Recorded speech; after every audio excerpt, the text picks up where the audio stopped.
ఒకే విశ్వం ఈసారి ఏర్పడి తీరుతుంది. ఈనాడు ప్రపంచంలో ఉన్న దేశాల యొక్క ఎల్లలు కొన్ని వేల సంవత్సరాల నుండి అలవాటుకి గురవుడు చేత స్వాభావికంగా అనిపిస్తున్నాయి. ఎవరు ఎక్కడ అధికారం సంపాదించుకున్నారో అది వారి న్యాయోచిత అధికారం అనిపిస్తోంది. కానీ నిజానికి ఔచిత్యము మరియు న్యాయాన్ని దృష్టిలో ఉంచుకుంటే పరిస్థితి ఇంకొకలాగా దర్శనమిస్తుంది. పృథ్వీ మీద ఉత్పన్నం అయ్యేవి భూమిపుత్రులందరికీ సమానంగా ఎక్కడ లభిస్తోంది? విశ్వమంతా ఒక కుటుంబం అయినప్పుడు భూమి యావత్తు అందరికీ చెందాలి. భూమి నుంచి జనించిన ఉత్పత్తిలో సమాన లాభాలు అందరూ పొందాలి. ఒక దేశానికి చెందిన వారు తమ ఆధిపత్యాన్ని అక్కడ ఉన్న ఉత్పాదనల మీద చూపించి దానిని తమ గుప్పెట్లో పెట్టుకోవడానికి ప్రయత్నిస్తూ ఉండటం వలన దోపిడీకి బీజారోపణ కావించబడుతోంది. దోపిడీ యొక్క చాలా పెద్ద లోపం ఏమంటే పెద్దవారు చిన్నవాళ్లను మృంగేస్తారు. ఈ మానసిక పరిస్థితి ఉన్నంత వరకు చిన్న పెద్ద యుద్ధాలు జరుగుతూనే ఉంటాయి. ఈనాటి సమస్యలన్నిటికీ జవాబు విడివిడిగా కాకుండా ఒకేసారి లభిస్తుంది.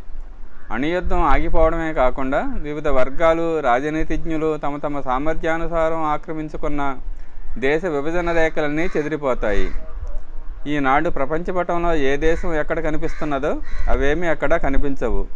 ఒక విశ్వరాష్ట్రము నిర్ధారించబడి దానికి కావలసిన శాసన, పారిశ్రామిక, రవాణా సౌకర్యాలకు అవసరమయ్యే విభజన జరుగుతుంది. వినటానికి, ఆలోచించటానికి ఇది అసంభవంగా తోస్తుంది. ఈనాటి పరిస్థితులలో పైన చెప్పిన పరివర్తన జరగడం అసంభవం అనిపిస్తుంది. కానీ మనిషి తన కాలంలో ఆలోచించినది భవిష్యత్తులో జరిగి తీరాలని లేదు. ప్రపంచ దేశాల భౌగోళిక, ఆర్థిక, బౌద్ధిక స్థితులలో క్రిందటి సంవత్సరాల్లో వచ్చిన మార్పును చూసి మనం ఆశ్చర్యచకితులు అవ్వాల్సి వస్తుంది. మొదటి ప్రపంచ యుద్ధం, రెండవ ప్రపంచ యుద్ధం, ఆ తర్వాత వచ్చిన మార్పులు ఆర్థిక, రాజనీతిక దృష్టిలో చూస్తే అద్భుతమైనవి. ఈ మార్పుల గురించి ఆనాటి వ్యక్తులకు ముందే చెప్పి ఉంటే వాటిని వారు నమ్మి ఉండేవారు కాదు. హిట్లర్ యొక్క ఉత్థానపతనాల మధ్య రోజుల్లో యూరప్లో వచ్చిన మార్పులు ఎవరూ ఊహించలేనివి. కానీ దైవీ కార్యాలను చమత్కారాలు అంటారు.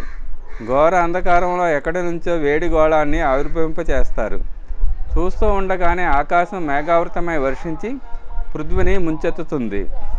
అలాగే భగవంతుని జోక్యం వల్ల రాబోయే కాలంలో భూమి రూపురేఖ అలాగే ఉన్నప్పటికీ దానిలో కనిపిస్తున్న అనేక చిన్న పెద్ద దేశాలు ఉండవు, కనిపించవు. ఒకే ప్రపంచం, ఒకే దేశం అనే కల్పన ఎప్పటి నుండో ఉన్నది. ఈసారి అది ఖచ్చితంగా కార్యాన్వితమై తీరుతుంది. దానికి తగిన రూపకల్పన జరిగి సంపూర్ణ విశ్వమానవ ఏకత్వము ఏర్పడుతుంది. దీని కొరకు ప్రపంచ ఆలోచన విధానంలో ఎంత తీవ్రమైన మార్పులు వస్తాయి అంటే దానిని తలక్రిందులుగా ఉన్నదాన్ని త్రిప్పి సరిచేయుట అనవచ్చు.